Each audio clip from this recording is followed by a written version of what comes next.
आज दिवसाची सुरुवात मी घी कॉफीने केली. नंतर चेंज म्हणून आम्ही ठरवलं की ह्या टेबलला व्हाईट पेपर लावूया. हा पेपर खूपच पातळ होता, त्यामुळे आम्हाला चिकटवताना खूप प्रॉब्लेम होत होता.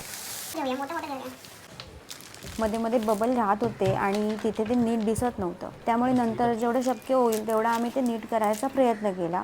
दुपारनंतर आम्ही आयकेला जाणार होतो. हे 6 महिन्यांपूर्वी स्टँड घेतलं होतं मी, आयकेमधूनच घेतलेलं, पण याचा मी जास्त यूज नाही केला, म्हणून मग ते रिटर्न करायचं ठरवलेलं.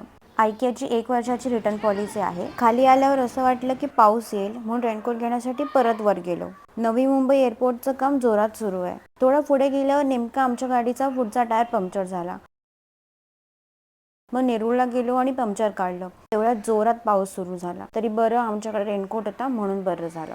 आम्ही घरातल्या 70% वस्तू आयकियामधूनच घेतल्यात. आयकियाला पोचल्यावर मी सगळ्यात आधी रिटर्नसाठी टोकन घेतलं. नंतर माझा नंबर आल्यावर रिटर्न केलं. नंतर मग आम्ही आमच्या बाकीच्या शॉपिंगसाठी निघालो. आम्हाला एक टिपॉय घ्यायचा होता.